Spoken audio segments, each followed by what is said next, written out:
Baik, terima kasih Bapak Ibu. Salah satu budaya sekolah yang selama ini ada di antara kita, ada sebuah paradigma baru yang ingin dibawa oleh gerakan guru penggerak yang nantinya juga menjadi cikal bakal sekolah penggerak. Apa dan bagaimana Bapak Ibu? Saya mohon izin share screen. Semoga sudah tampak.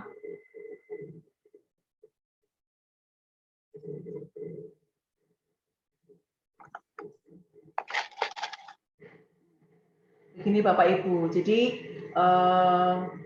siang hari ini kita berjumpa karena memang salah satu tugas saya sebagai seorang calon guru penggerak ialah mensosialisasikan ke sebanyak mungkin warga atau ekosistem pendidikan tentang apa itu budaya positif. Ya. Terimalah salam multikultural dari kami. Assalamualaikum warahmatullahi wabarakatuh. Shalom, salam damai sejahtera, Om Swastiastu, Namo Buddhaya, salam kebajikan dan rahayu untuk kita semua di ruang virtual ini. Salam dan bahagia ya Bapak Ibu, sebab bagaimanapun juga segala sesuatu akan menyenangkan bila kita bisa menerima segala hal dengan rasa bahagia. Bapak Ibu sekalian, saya ingatkan kembali untuk supaya kita enak berinteraksi di ruang virtual ini adalah jika tidak ada kendala silakan Bapak Ibu on cam, jika tidak bisa tak mengapa Bapak Ibu posisi awalnya silakan di mute, jika nanti akan bicara silakan raise hand, akan saya usahakan waktu kita tepat waktu dan kemudian Bapak Ibu silakan menyiapkan catatan supaya kita bisa terhubung gitu ya, bisa terjalin komunikasi dengan baik karena Bapak Ibu bisa fokus dan silakan dengan merasa feel free suka hati untuk menulis di kolom chat jika ada pertanyaan yang ingin ditanyakan. Bapak Ibu sekalian, seperti yang tadi saya ucapkan di awal bahwa siang ini saya harus mensosialisasikan tentang paradigma baru tentang budaya positif. Nah, seperti apakah budaya positif itu?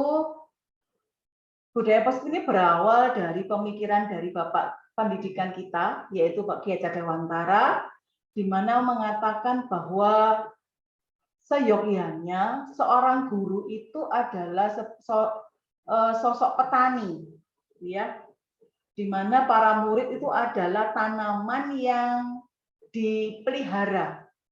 Maka dari itu supaya tanaman itu tumbuh subur, maka budaya positif atau ekosistem positiflah yang hendaknya ditumbuhkan.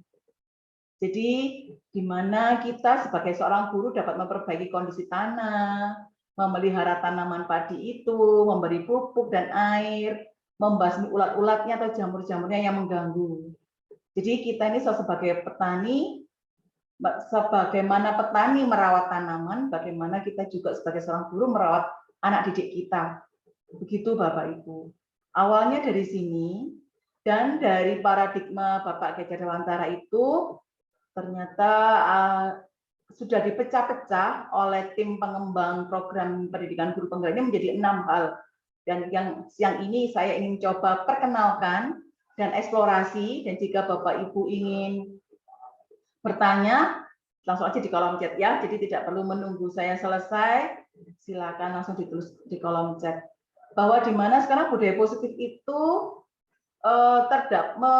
mengajukan sebuah paradigma, perubahan paradigma. Di mana kalau kita dulu ngomong stimulus respon, kita sebagai guru di landasan pendidikan, gitu ya, di landasan dasar-dasar pendidikan kita waktu kita kuliah dulu, mungkin teorinya Pavlov itu ya, aksi reaksi itu juga untuk. Dan sekarang yang lebih dihadapkan pada yang namanya teori kontrol, dan seperti apa nanti akan saya jelaskan. Berikutnya diperbarui oleh Kiai Cadewantara tentang arti disiplin itu sendiri dan motivasi perilaku manusia, dan apa itu keyakinan kelas, hukuman dan penghargaan, kebutuhan dasar manusia, posisi kontrol dan segitiga restitusi. Inilah yang akan kita coba gumuli di siang hari ini. Bapak Ibu sekalian, coba saya ada sebuah permainan. Bapak Ibu, silakan kalau memang di sebelahnya ada teman ya, atau ada teman sesama guru atau dengan anak-anak, atau mungkin Bapak Ibu mencoba dengan kepalan tangan Bapak Ibu sendiri. Sebelum Bapak Ibu mengepal tangannya, sobeklah secari kertas kecil, tuliskan sesuatu yang sangat berharga untuk Bapak Ibu, ya. Lalu letakkan di salah satu tangan Bapak Ibu dan genggamlah sekuat daya Bapak Ibu. Lalu tangannya mengepal, ya.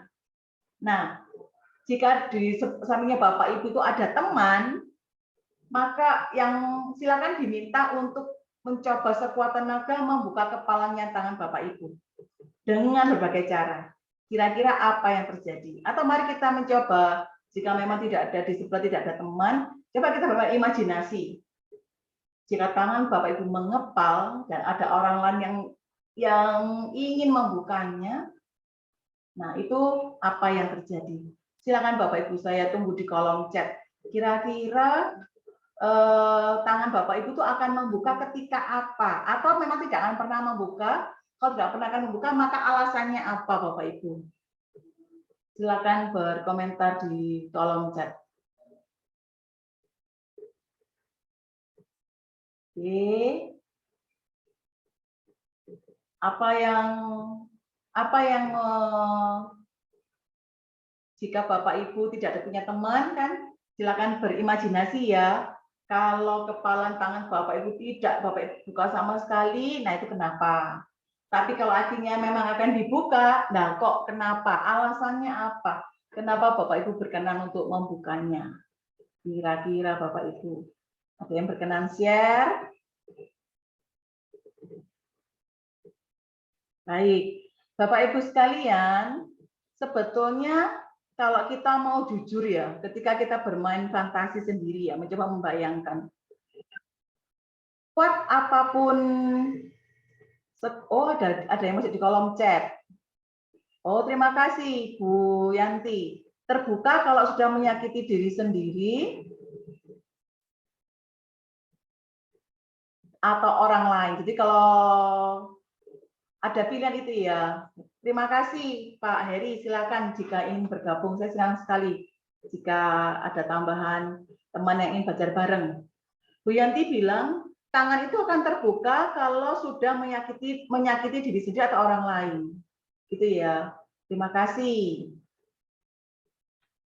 Berarti ada pilihan ya Bu, ada pilihan dari Bu Yanti sendiri. Kalau misalkan memang sudah menyakiti, maka maunya terbuka. Dan tidak terbuka kalau masih punya kekuatan untuk mempertahankan.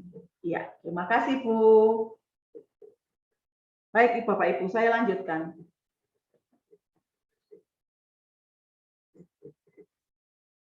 Maaf, kembali ke semula. Nah, ini dia. Ini Bapak Ibu yang sebetulnya terjadi secara psikis anak-anak kita. Seperti Bapak Ibu tangannya mengepal, mau terbuka atau tidak, itu sebetulnya pilihan dari Bapak Ibu, ya kan? Walaupun tadi katanya Bu Yanti tadi, kalau sudah menyakiti orang lain akan kubuka, gitu ya. Dan tidak akan kubuka kalau aku punya kekuatan. Berarti itu adalah beberapa pertimbangan yang Bu Yanti punya. Dan mungkin teman-teman yang lain juga punya pertimbangan-pertimbangan tertentu untuk hal ini. Maka dari Bapak Ibu, sebetulnya yang terjadi adalah ketika siswa kita atau para murid kita itu melakukan apa yang kita minta, itu karena pilihan mereka untuk mengiyakan apa yang kita minta. Jadi kita sebagai guru sebenarnya tidak bisa mengontrol murid. Apalagi apabila kita ini mencoba merubah perilaku siswa itu dengan kritik, gitu ya, dan membuat orang merasa bersalah. Bahwa kalau anak itu dibuat bersalah, rasa bersalahnya tumbuh, maka karakternya akan kuat. Itu ilusi, Bapak Ibu. Itu miskonsepsi ternyata. Dan bahkan ini juga yang paling kena ya ketika saya belajar materi ini. Semua penguatan positif, efektif, dan bermanfaat.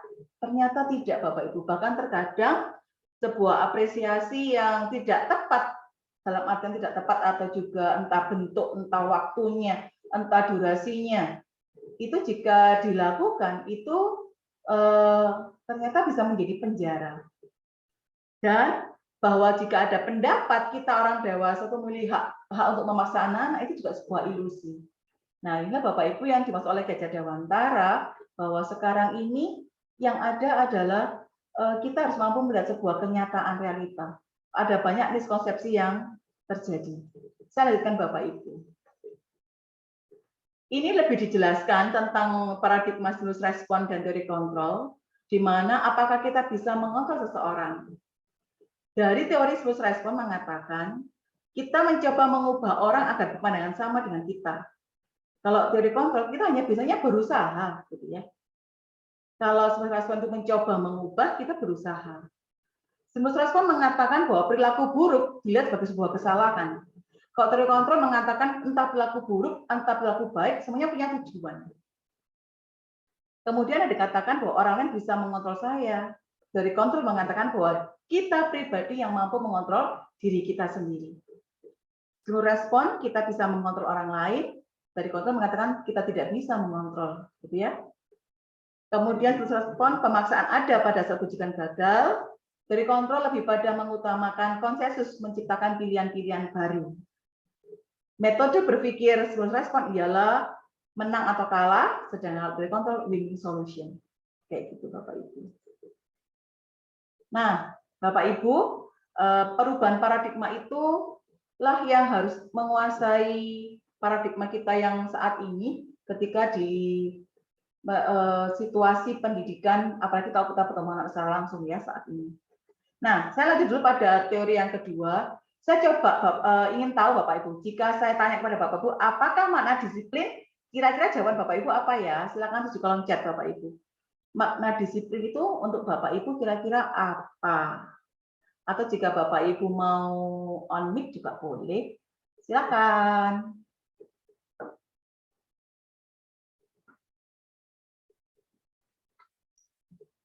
Kira-kira apa ya Bapak Ibu? Oh, terima kasih. Ada taat di sana. Ya.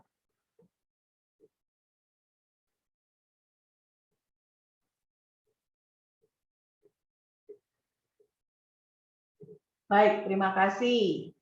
Jawabannya Bapak Ibu sudah bisa saya lihat di kolom chat.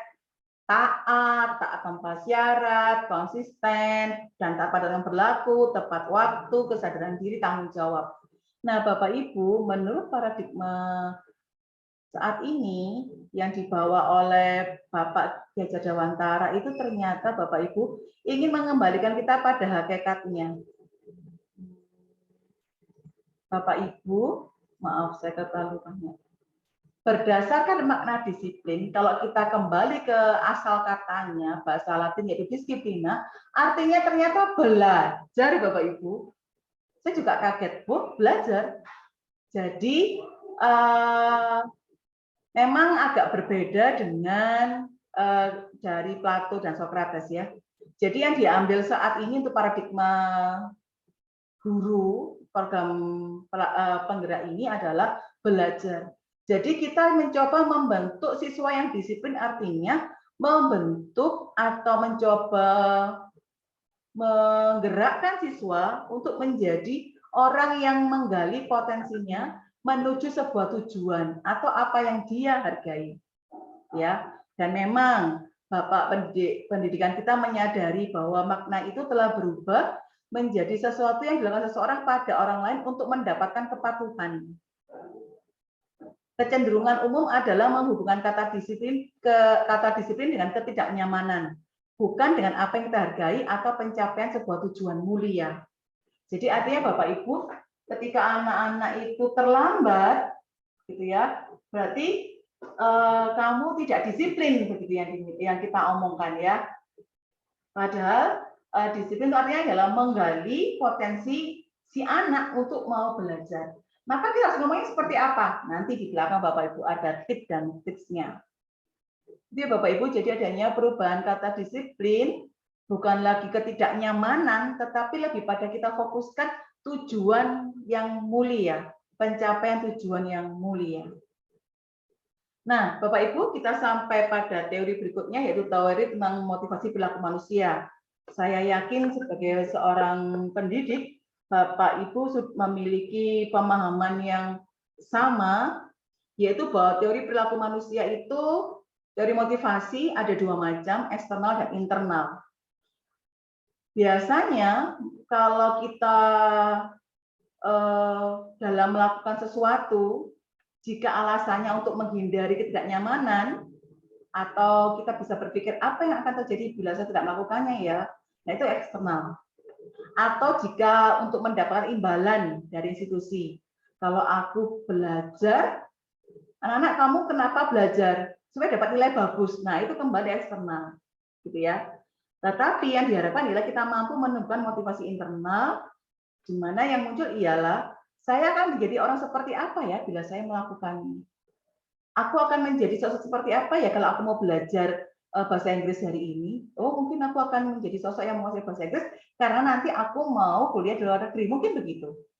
Nah, itu Bapak Ibu. Jadi, aku belajar bahasa Inggris bukan karena nilaiku mau dapat 90 atau aku mengerjakan tugas bahasa Inggris supaya aku tidak dimarahi Bapak Ibu guru. Nah, tidak di situ. Tapi lebih pada menjadi insan yang sesuai dengan harapan pribadi, pencapaian tujuan pribadi. Bapak Ibu, budaya positif yang hendak dibentuk adalah di mana budaya positif ini berawal dari peraturan kelas yang kita bentuk di kelas kita masing-masing, atau juga kita bisa ngomong peraturan sekolah jika mau besar. Tapi kalau kita ingin mencoba dari lingkup kecil, mari kita lihat peraturan kelas kita. Apakah kita sudah punya peraturan kelas? Kalau sudah Bapak Ibu, silakan dilihat dari peraturan itu akan muncul keyakinan kelas apa, atau keyakinan kelas itu merujuk diwujudkan dalam peraturan seperti apa. Gitu ya Bapak Ibu. Kalau ini wujud, maka lingkungan positif akan terwujud, maka budaya positif akan terbentuk juga. Karena budaya kan karena terbiasa dengan hal yang baik, maka bisa membudaya. Peraturan kelas, dari balik peraturan kelas dicari tujuan kebajikan, nilai yang dicapai. Jika disebut keyakinan kelas jika dilaksanakan akan menjadi sebuah lingkungan yang positif, dan lingkungan yang positif akan membentuk sebuah budaya yang positif. Begitu Bapak Ibu. Ada sebuah pertanyaan ketika kami berdiskusi, mengapa tidak peraturan, mengapa harus keyakinan gitu ya. Nah, saya contohnya nih, mengapa kita memiliki peraturan harus menggunakan helm bila mengendari kendaraan roda 2? Kira-kira juga saya tanya kepada Bapak Ibu sekarang ya di kolom chat. Silakan Bapak Ibu. Mengapa kita harus menggunakan helm bila mengendari kendaraan roda 2? Atau Bapak Ibu boleh memilih, mengapa kita memiliki peraturan 3M, pakai masker, cuci tangan, jaga jarak. Mengapa kita memiliki peraturan harus datang tepat waktu pada saat mengikuti pelatihan. Nah, kira-kira apa ya Bapak Ibu? Di kolom chat, supaya aman. Terima kasih Bu Elizabeth. Ini mungkin nomor 1 ya Bu ya. Yang nomor 2 mungkin Bu, Pak, kira-kira apa ya? Oh, terima kasih. Dari Pak Eri juga mengatakan untuk kesehatan kita, gitu ya, karena harus menggunakan helm. Nah, itu dia Bapak Ibu. Jadi, kalau hanya sekedar peraturan, kita akan lemah karena motivasi eksternal yang muncul. Tetapi bila kita bisa mencapai nilai, maka motivasi intrinsik akan muncul. Karena motivasi intrinsik ini itu berawal dari nilai-nilai atau keyakinan. Dan keyakinan ini akan menggerakkan seseorang dibandingkan hanya sekedar mengikuti serangkaian peraturan. Begitu ya Bapak Ibu ya, bisa dipahami ya. Jadi jika hanya ada peraturan tanpa kita mencari nilai di baliknya, mungkin hanya sekedar peraturan. Bahkan kemarin ketika saya ngobrol dengan anak-anak tentang masalah keyakinan kelas, apakah peraturan itu penting? Penting sih Bu, tapi kenapa kok dilanggar? Kan peraturan itu dilanggar Bu. Nah itu dia jawaban anak-anak kemarin waktu di kelas. Karena mungkin ya itu, karena belum terwujudnya nilai atau mereka belum menyadari nilai yang ada di baliknya. Bapak Ibu sekalian, coba saya ingin kira-kira ya Bapak Ibu ya, jika ada peraturan selalu kembalikan buku ke tempatnya. Kira-kira jawaban Bapak Ibu apa? Boleh Bapak Ibu tulis di kertas dulu, gitu ya. Kemudian dilarang mengganggu orang lain. Kira-kira keinginan kelas Bapak Ibu apa?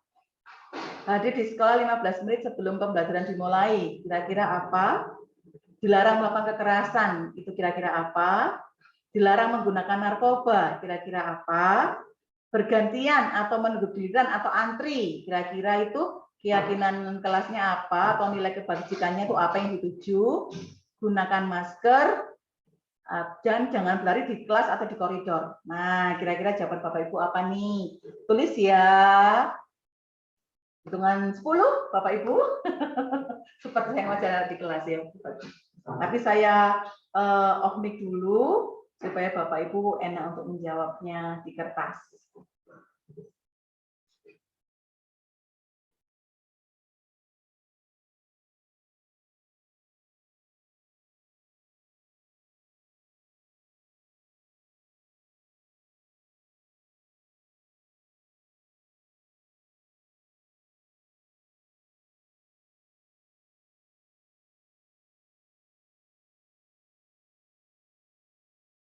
Baik, Bapak Ibu, terima kasih. Mari dicek ya Bapak Ibu, tulisan Bapak Ibu di kertas apakah sudah betul menurut kunci jawabannya. Jauh banget nih. Saya salah. Bentar ya Bapak Ibu, saya betulkan dulu. Nah, tadi ini ya Bapak Ibu, kunci jawabannya adalah tara. Bapak Ibu, peraturan kembalikan buku tempatnya itu nilainya, nilai keyakinan atau kebajikannya yang itu ada tanggung jawab. Dilarang mengganggu orang lain, jadi menghormati orang lain. Hadir di sekolah, menghormati orang lain, komitmen pada tujuan. Dilarang melakukan kekerasan, itu keselamatan. Dilarang menggunakan narkoba, kesehatan. Antri, menghormati orang lain, kesabaran, dan empati. Kalau Ibu ada empati, boleh Bapak Ibu, itu betul.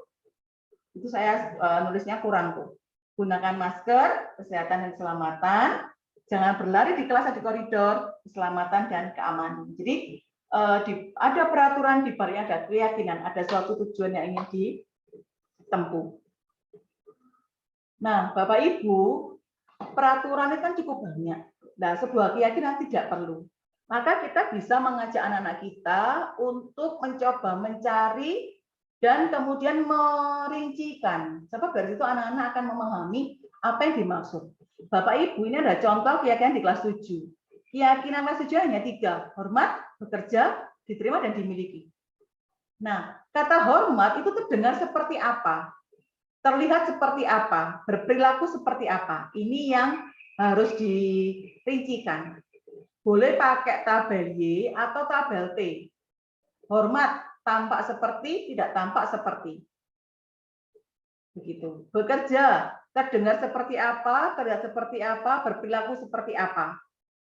Kemudian atau tabel T, tampak seperti, tidak tampak seperti. Diterima dan dimiliki, tampak seperti dan tidak tampak seperti. Contoh Bapak Ibu di sini hormat, mereka mengatakan di sini ialah terlihat menghormati semua orang dan barang milik orang lain. Jadi tampak seperti mendengarkan pembicaraan orang, tidak memotong yang sedang bicara, mengembalikan barang pinjaman, gitu ya. Tidak tampak seperti tidak mengembalikan barang, tidak mendengarkan orang bicara. Nah, itu di sini Bapak Ibu tulisannya. Bekerja, tampak seperti menyelesaikan tugas yang diberikan, tidak tampak seperti tidak mengumpulkan tugas. Nah, itu ada di sini. Tampak seperti menerima tugas dengan baik, tidak tampak acuh tak acuh ketika menerima tugas. Nah, begitu Bapak Ibu. Diterima dan dimiliki, tampak seperti bahwa menyapa semua anggota kelas, tidak tampak seperti mengucilkan 1-2 orang. Memberi salam ketika ketemu, tidak tampak seperti membuang muka ketika bertemu. Nah, itu Bapak Ibu, itu kegiatan pendalaman supaya anak-anak yakin dan tahu perilaku seperti apa yang diinginkan oleh nilai yang bersangkutan. Dan tidak perlu didetailkan. dengan anak-anak tahu nilainya dan bersama anak-anak mengeksplorasi pendalaman keyakinan kelas itu, mereka dengan sendirinya akan tahu apa yang seharusnya dilakukan. Apalagi kalau kita di tingkat SMA ya Bapak Ibu, mereka sudah bisa diajak berpikir, sebab ketika saya memberikan materi ini kepada anak-anak di kelas, anak mengatakan peraturan itu penting. Kalian tahu sejak kapan? Sejak kelas 1 sampai kelas 3 SD, Bu, karena di sana ada materi tentang peraturan. Oke, nah Bapak Ibu, sama halnya dengan Bapak Ibu memberikan peraturan gitu ya. Pasti ada, jika dilanggar pasti ada hukumannya. Sekarang bahasa kita Bapak Ibu itu harus berbeda. Bukan lagi hukuman tapi adalah konsekuensi. Kenapa? Sebab ada perbedaan yang luar biasa. Jika kita memberikan hukuman, itu seperti sesuatu yang menyakitkan yang harus terjadi. Sesuatu yang menyakitkan, ada kata menyakitkan. Kalau konsekuensi ya memang terjadi karena konsekuensinya begitu. Membuat anak sakit baik fisik maupun hati untuk jangka waktu yang lama. Kalau konsekuensi nggak nyaman tapi pendek kok waktunya ya. Hukuman, dengan hukuman anak akan membenci kedisiplinan karena dihukum. Kalau konsekuensi anak menghargai disiplin. Hukuman itu memaksa. Kalau konsekuensi itu kita akan tanya dulu, ada sebuah stimulus dan akan ada tanggapan seperti apa. Kemudian hukuman mendorong anak menyakiti diri sendiri. Kalau konsekuensi mendorong anak agar mudah menyakiti diri sebab ada proses berpikir di sana. Hukuman membuat konsep diri anak menjadi buruk. Konsekuensi tetap baik, Bapak Ibu. Hukuman anak akan belajar untuk menyembunyikan kesalahan. Dan kalau konsekuensi anak akan belajar untuk mematuhi peraturan yang ada. Hukuman akan ada rasa marah, bersalah, dipermalukan, dan tidak dihargai. Sedangkan kalau konsekuensi ada kehilangan hak, dibuat tidak nyaman, diasingkan untuk sementara time out. Ini punyanya Diana Gosen ya Bapak Ibu. Kalau pada nanti ada parenting, di sini akan ada istilah time in. Nanti kita akan bahas di sesi yang lain tentang masalah time in. Tapi sebenarnya menurut teori ini, konsekuensi ini lah yang diharapkan karena apa? Supaya menjaga konsep diri anak-anak tetap baik. Mari Bapak Ibu, kita mencoba berlatih ya Bapak Ibu. Menurut Bapak Ibu, dari ciri-ciri hukuman atau konsekuensi tadi, kira-kira bila tindakan guru ini, maka menurut Bapak Ibu itu hukuman atau konsekuensi. Misal Bapak Ibu mencatat 100 kali di dalam buku, sebuah kalimat saya tidak akan terlambat lagi karena terlambat ke sekolah. Terus Bapak Ibu, hukuman atau konsekuensi? Nah, silakan Bapak Ibu jangan ragu jika berkenan share di kolom chat. Bapak Ibu. Oke, terima kasih. Hukuman menurut Bu Yanti dan Bu Dea. Lari mengelilingi lapangan basket 2 kali karena terlambat hadir di sekolah. Kira-kira apa Bapak Ibu? Hukuman atau konsekuensi? Murid diminta untuk push up 15 kali karena tidak menggunakan masker ke sekolah. Oke. Terima kasih. Cuman ya Bapak Ibu. Ini yang keempat, menggantikan kertas tugas teman yang telah dicoret-coret. Nah, ini kira-kira hukuman atau konsekuensi, Bapak Ibu? Sudah konsekuensi. Ganti konsekuensi, terima kasih. Membersihkan tumpahan air di meja tulis karena tersenggol pada saat belajar. Kalau ini hukuman atau konsekuensi, Bapak Ibu? Oke. Terima kasih, konsekuensi, Bu Yanti. Dia konsekuensi juga. Meminta murid tidak mengenakan sepatu seharian di sekolah karena tidak mengenakan sepatu hitam. Dan sepatu hitam itu adalah sepatu aturan sekolah mungkin ya. Nah, kira-kira hukuman atau konsekuensi Bapak Ibu? Dan terakhir, oh thank you Bu Yanti, hukuman ya. Lari mengelilingi lapangan basket 2 kali karena terlambat 10 menit untuk pelajaran PJOK. Ada pembedanya ya. Lari mengelilingi lapangan basket 2 kali karena terlambat 10 menit untuk pelajaran PJOK. Kira-kira hukuman atau konsekuensi? Nah, terima kasih Bu Elizabeth. Mari Bapak Ibu kita cek Kita cek bareng-bareng ya. Nah, ini dia kunci jawabannya mana nih? Nah, ini dia. Betul Bapak Ibu, kalau mencatat 10 kali di dalam buku, sebuah kalimat tidak akan terlambat, itu namanya hukuman. Ya, lari milih lapangan basket 2 kali karena terlambat di sekolah, juga hukuman. Push up 15 kali, tidak menggunakan masker, juga hukuman. Menggantikan kertas tugas teman yang didapat konsekuensi.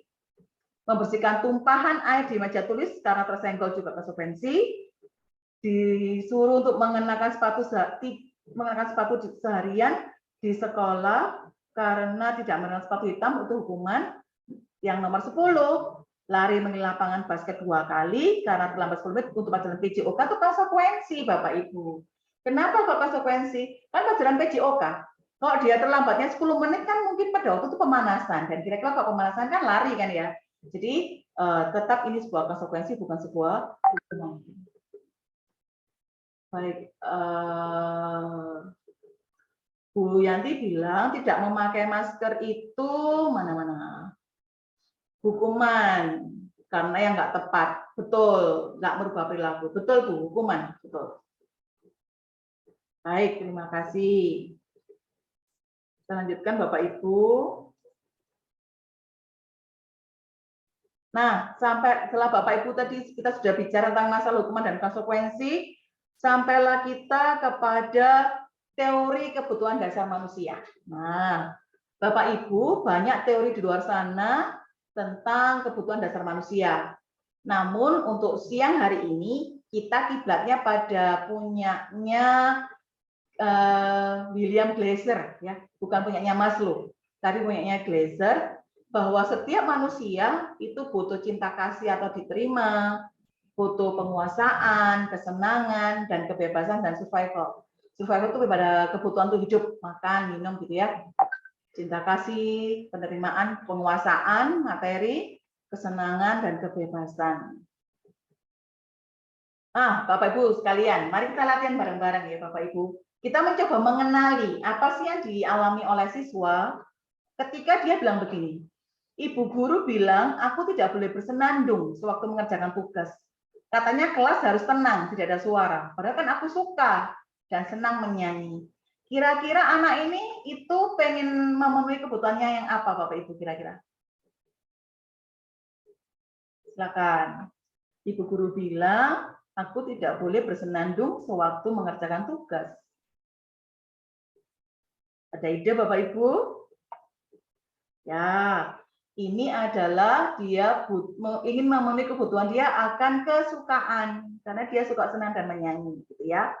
Nah, yang berikutnya, ibu guru tidak menyampahku hari ini padahal aku pakai jepit rambut baru. Nah, kira-kira ternyata ini ada loh muncul di anak-anak kita Bapak Ibu. Kira-kira apa ya? Guru tidak menyapa. Oke, terima kasih. Penghargaan gitu ya, atau diterima gitu ya, cinta. Aku bosen masa belajarnya cuma gitu-gitu aja, dengerin ibu guru aja. Nah, ini kira-kira apa Bapak Ibu? Kebutuhan apa yang ingin dia penuhi? Saya kembalikan ke sini Bapak Ibu. Nah, kira-kira apa ya? Bosen. Oke. Sudah ada ya, kebebasan. Betul Bapak Ibu. Jadi ini Bapak Ibu ya, kita berdasar pada 5 ini. Survival, cinta kasih, penguasaan, kebebasan, dan kesenangan. Ke arah sini Bapak Ibu ya. Betul. Karena dia masa bosan. Dia ingin bebas. Bebas berekspresi misalnya. Nah, tapi dalam pelajaran kok gitu? Ya, mungkin metode kita Bapak Ibu. Nah, tapi kita ngomong next time ya Bapak Ibu. Kita mencoba mengenali dulu kebutuhan mereka. Aku sebel, gambarku tidak rapi, malah ibu guru nunjukin ke teman-temanku di depan kelas. Nah, ini anak ini merasa kebutuhan apa yang tidak terpenuhi Bapak Ibu. Aku sebel, gambarku nggak rapi, malah ibu guru nunjukin ke teman-temanku di depan kelas. Atau nilaiku cuma 40. Begitu terus kemudian sama Bapak Ibu guru disuruh maju ke kelas untuk nambah nilai, kan gitu ya. Saat itu juga. Kira-kira dan apa Bapak Ibu? Ini adalah kebutuhan penguasaan Bapak Ibu. Ya, oh ada yang diterima. Lebih pada penguasaan. Jadi karena dia tidak menguasai, maka dia inginnya jangan sampai ditunjukkan kepada teman yang lain. Gitu. Dia Bapak Ibu. Nah, ini dia Bapak Ibu yang mendasari kita. Kenapa sih kita harus tahu tadi teori stimulus respon dan teori kontrol? Kenapa sih kita harus tahu tentang masalah makna disiplin? Kenapa sih tentang teori kebutuhan dasar manusia? Harus kita pahami. Sebab Bapak Ibu, ada 5 posisi kontrol yang seringkali kita lakukan. Dan teori kontrol ini, 5 posisi kontrol itu muncul pada bagaimana cara kita berkomunikasi dengan anak-anak. Tugas kita Bapak Ibu guru tentu saja itu harusnya membentuk supaya anak-anak memiliki identitas pribadi yang berhasil atau sukses. Gitu ya. Nah, ini contohnya Bapak Ibu. Ketika guru berbuat menghardik, menunjuk-nunjuk, maka dia akan menjadi posisi kontrol penghukum. Dan kalau dia menjadi penghukum, otomatis identitas gagalnya para siswa muncul Bapak Ibu. Lalu mengatakan atau berceramah, seharusnya kamu tidak terlambat. Ibu kecewa ngomong kepada kamu, berkali-kali kamu tetap mengulanginya, ibu sangat kecewa. Nah itu membuat rasa bersalah Bapak Ibu posisinya ya. Dan itu juga identitas gagal yang muncul. Nah kemudian terkadang ketika mungkin kita sebagai pembimbing ya, atau wali kelas gitu ya, terkadang kita tetap membuatkan identitas berhasil kepada anak-anak dengan cara kita membuatkan alasan, dan itu adalah posisi kontrol yang sebagai teman. Apakah ini betul? Kita refleksi ya Bapak Ibu, betul enggak ya kayak gini ya? Kemudian atau pemantau. Baik, Rosa, Ibu lihat kamu sudah terlambat 5 kali. Titik gitu ya. Enggak diapa-apain, cuma dihitung aja. Nah, diharapkan supaya muncul, tadi kan kita udah tahu ya Bapak Ibu, teori kontrol mengatakan bahwa kita nggak bisa ngontrol diri sendiri. Kita nggak bisa ngontrol orang lain, yang bisa kita kontrol dari diri sendiri. Maka tujuan kita yang utama adalah identitas berhasil atau sukses dengan kontrol diri sendiri, di mana anak menghargai diri sendiri. Maka posisi yang diharapkan adalah posisi manajer, di mana kita mengajukan pertanyaan-pertanyaan coaching, atau pertanyaan-pertanyaan pemantik yang mengajak mereka berpikir untuk selanjutnya seperti apa. Jadi Bapak Ibu ada 5 posisi kontrol: penghukum, pembuat merasa bersalah, teman, pemantau, dan manajer. Berbuat seperti apa? Atau guru berkata, kata-kata pun juga ada. Penghukum, kalau kamu tidak melakukannya, awas ya, rasakan. Pembuat merasa bersalah, kamu seharusnya sudah tahu aturan itu. Dan ibu lelah banget ngomonginnya, ibu stres. Nah, kalau teman, ayolah lakukan demi ibu. Masa kamu nggak mau? Ingat loh, ibu pernah bantu kamu. Kalau pemantau, baik, Rosa kamu terlambat. Apa aturannya? Nah, kalau manajer, kembali pada nilai-nilai diri atau keyakinan diri tadi. Apa yang kita yakini? Apa yang bisa kau kerjakan untuk memperbaiki masalah ini? Ini contoh-contoh pertanyaan-pertanyaannya. Hasilnya Bapak Ibu, jika kita menempatkan diri kepada penghukum, anak-anak akan memberontak atau menyalahkan orang lain atau berbohong. Pembuat rasa bersalah juga demikian, menyembunyikan, menyangkal, dan berbohong. Kalau sebagai teman Bapak Ibu, anak-anak akan tergantung dengan kita. Sebagai pemantau, mereka akan menyesuaikan diri. Intinya kalau diawasi, mereka mau. Kalau nggak diawasi, mereka akan melanggar. Kayak gitu ya. Sedangkan kalau manajer, mereka akan menguatkan diri mereka secara pribadi, menguatkan diri pribadi mereka. Kemudian Bapak Ibu, dalam teorinya Glaser, itu memang ada yang namanya quality work, gitu ya, dunia berkualitas. Di mana Jika kita sebagai penghukum, murid akan meletakkan guru kita di luar dunia berkualitas. Maksudnya apa? Dia kan ngomong, ah biar aja, nanti juga akan diam sendiri, nggak marah-marah lagi gitu ya. Dan dampaknya dia akan mengulangi kesalahannya. Sebab nggak apa-apa aku melanggar, gurunya marah-marah, kan 1 menit 2 menit selesai.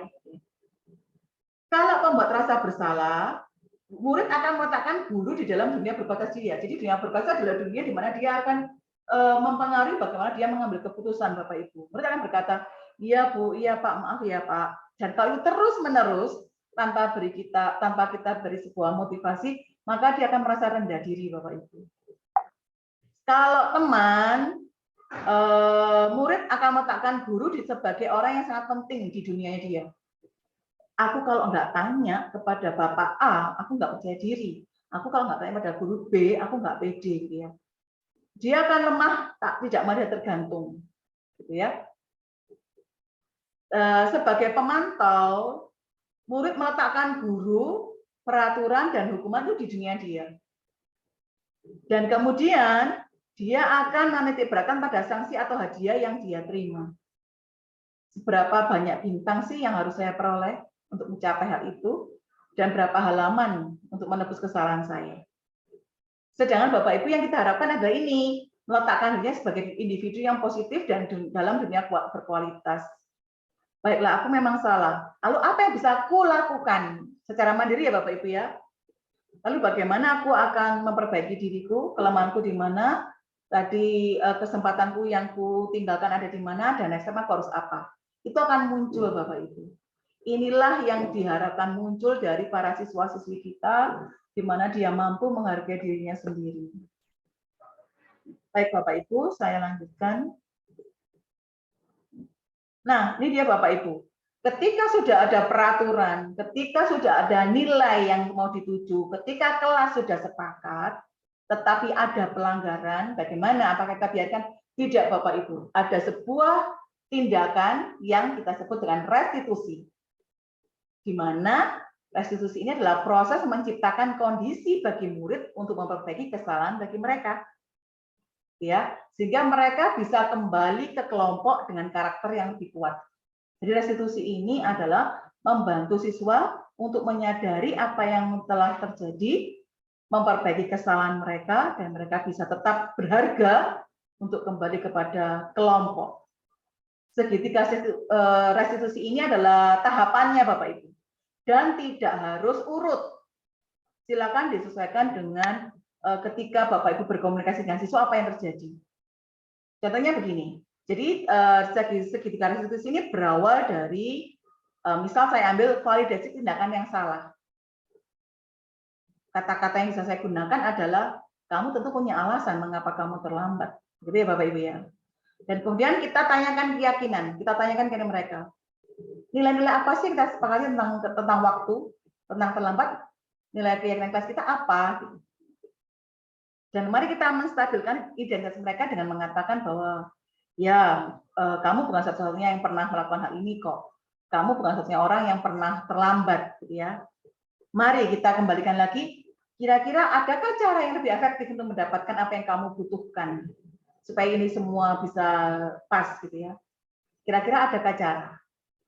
Kemudian kamu jadi orang seperti apa, gitu ya. Nah, itu Bapak Ibu ini namanya segitiga restitusi. Jadi ada 3 hal. Yang pertama, oh maaf. Ini ya Bapak Ibu, saya mau validasi tindakan yang salah dulu. Membantu murid mengenali basic need atau kebutuhan yang ingin dipenuhi. Tadi ya Bapak Ibu ya, ada 5 tadi ya. Karena pada dasarnya memang basic needs itu ingin memenuhi apakah itu power, penguasaan, freedom, kebebasan, love and belonging, diterima, fun, kesenangan, atau survival.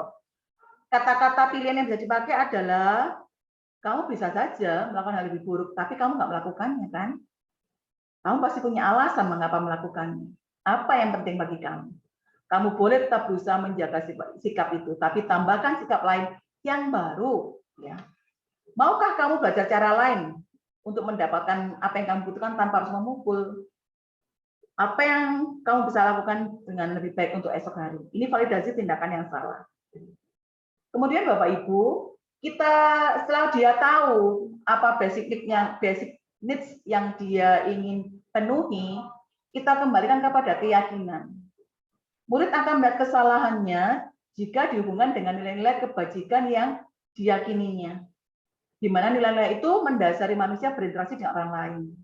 Jadi ya Bapak Ibu ya, mengapa guru bisa berkata apa nilai yang kita percaya di kelas, nilai-nilai kebajikan apa yang telah kita sepakati, kelas ideal itu seperti apa sih? Kamu ingin jadiannya seperti apa yang kamu rasakan, dan sebagainya. Dan jika kita sudah validasi tindakan yang salah, menanyakan keyakinannya itu seperti apa, maka kita bisa menstabilkan identitas mereka. Ini Bapak Ibu, ini yang membuat mereka akan kembali pada kelompoknya. Mereka akan merasa berharga kembali. Untuk membuat murid yang merasa gagal karena berbuat salah menjadi positif kembali. Ini yang sangat penting Bapak Ibu, yang seringkali kita lupa. Cukup Bapak Ibu dengan kata-kata berbuat salah itu hal yang manusiawi kok, paham ya. Tapi what next kayak gitu ya. Tidak ada manusia yang sempurna. Bapak dan Ibu juga buat salah. Kita pasti bisa menyelesaikan masalah ini. Bapak Ibu tidak tertarik untuk mencari tahu siapa yang benar, siapa yang salah. Tapi Bapak Ibu lebih tertarik untuk menyelesaikan masalah. Jadi lebih fokus pada masalahnya, bukan pada pribadinya. Dan kalau kamu menyalahkan dirimu sendiri terus-menerus, apakah kamu bersikap baik pada dirimu sendiri? Nah, ini Bapak Ibu yang disebut dengan segitiga restitusi. Ya. Oke. Nah, ini Bapak Ibu beberapa intervensi 30 detik. Ini adalah sebuah inspirasi ketika Bapak Ibu bertemu dengan anak-anak yang melanggar keyakinan diri mereka, keyakinan kelas mereka, peraturan kelas mereka, intervensi ini bisa membantu murid ke tujuan semula, gitu ya, dengan cukup singkat, dengan cara-cara yang tidak perlu konfrontasi, yang tidak perlu menguras emosi kemarahan dan sebagainya lebih jauh lagi. Tapi cukup dengan hal ini. Apakah kamu ingin berbuat lebih baik?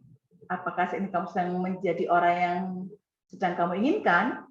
Apakah kamu bisa mengubah kegiatan perilaku kamu saat ini jadi sikap yang membantu? Apakah wajar membuat kesalahan? Bisakah kita memperbaikinya? Kemudian, apakah yang kamu lakukan saat ini sesuai atau oke? Kapan kamu siap untuk memulai? Kesepakatannya apa? Sepertinya kamu punya masalah, saya bisa bantu apa? Saat ini kamu seharusnya berbuat apa? Apa yang bisa saya bantu agar kamu bisa melakukannya? Apa saya bisa bantu kamu agar dapat segera mulai? Apakah tugas kamu saat ini? Bagaimana kamu ingin diperlakukan pada kegiatan ini? Bisa kamu melakukannya? Apa yang kamu inginkan dan apa yang inginkan kita? Ini contoh-contoh intervensi 30 detik yang menjadi inspirasi di kegiatan kita. Yang pasti Bapak Ibu, ketika Bapak Ibu melakukan restitusi, ketika anak-anak melanggar aturan, yang pertama ialah restitusi itu bukan menebus kesalahan Bapak Ibu, tapi untuk belajar dari kesalahan itu. Memperbaiki hubungan, tawaran bukan paksaan. Jadi anak-anak biarlah berpikir mana yang akan mereka lakukan, menuntun untuk melihat ke dalam diri, mencari kebutuhan dasar yang mendasari perilaku mereka, dan restitusi itu adalah cara untuk memperbaiki diri, fokus pada karakter, fokus pada solusi, gitu ya, dan mengembalikan murid yang berbuat salah pada kelompoknya. Ini adalah ciri-ciri dari restitusi. Oke. Nah, itu Bapak Ibu. Sebelum kita berefleksi, karena memang ini dibutuhkan, saya stop share dulu. Saya buka bila Bapak Ibu ada pertanyaan. Silakan.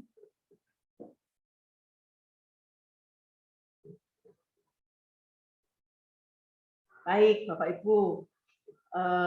Mungkin masih di anu ya, karena waktunya, karena saya menjelaskannya mungkin cukup cepat, jadi masih diendapkan dulu. Mungkin saya bisa bantu Bapak Ibu dengan pertanyaan refleksi tadi. Oke, nah saya coba ya Bapak Ibu. Silakan Bapak Ibu ikut dalam di kolom chat juga oke, gitu ya Bapak Ibu. Dalam penjelasan saya tadi itu, hal baru apa sih yang mengubah paradigma Bapak Ibu atau apa yang Bapak Ibu dapatkan dari pembicaraan kita di siang hari ini? Silakan Bapak Ibu tulis di kolom chat. Nomor satu apa gitu ya. Lalu yang kedua, perasaan apa sih yang muncul selama mengikuti sesi saya siang ini, khususnya mengenai makna disiplin dan motivasi intrinsik. Bahwa disiplin itu ternyata berbeda banget dengan pemahaman kita selama ini, ya. Dan yang berikutnya, saya akan menjadi, mohon maaf saya bukan lagi menjadi among, tapi Bapak Ibu menjadi guru seperti apakah setelah mengikuti sesi ini. Silakan Bapak Ibu, saya beri musik ya, untuk Bapak Ibu nanti menuliskan di kolom chat. Ntar Bapak Ibu saya carikan.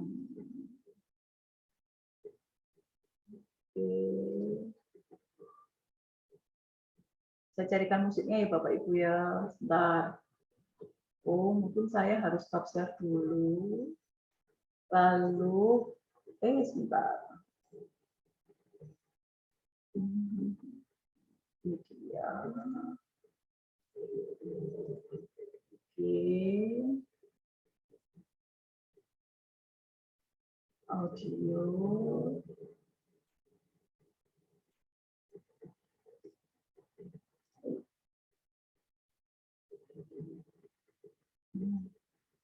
Silakan Bapak Ibu untuk menuliskan jawaban di kolom chat pertanyaan saya di nomor 1, 2, dan 3.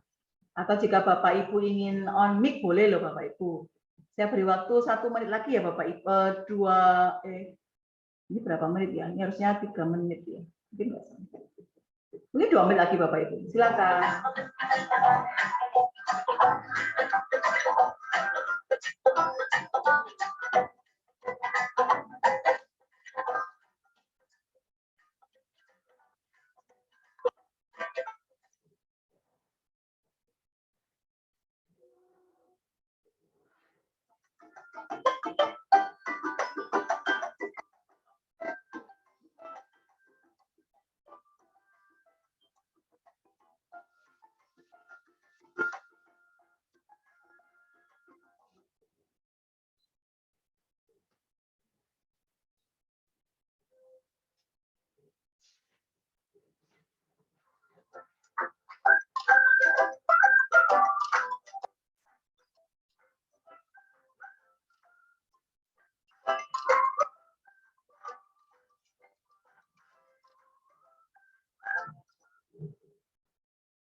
Baik Bapak Ibu, di kolom chat sudah ada jawaban dari Pak Heriberto. Saya bacakan ya Bapak Ibu ya.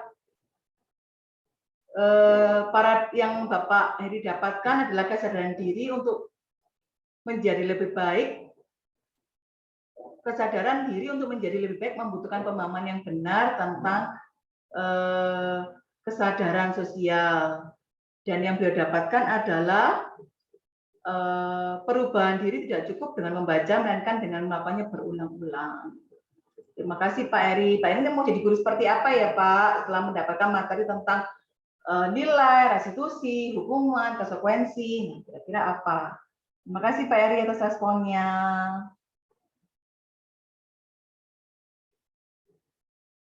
Silakan Bapak Ibu jika ingin mau on mic boleh juga. Atau Bapak Ibu ingin bertanya, boleh juga. Silakan.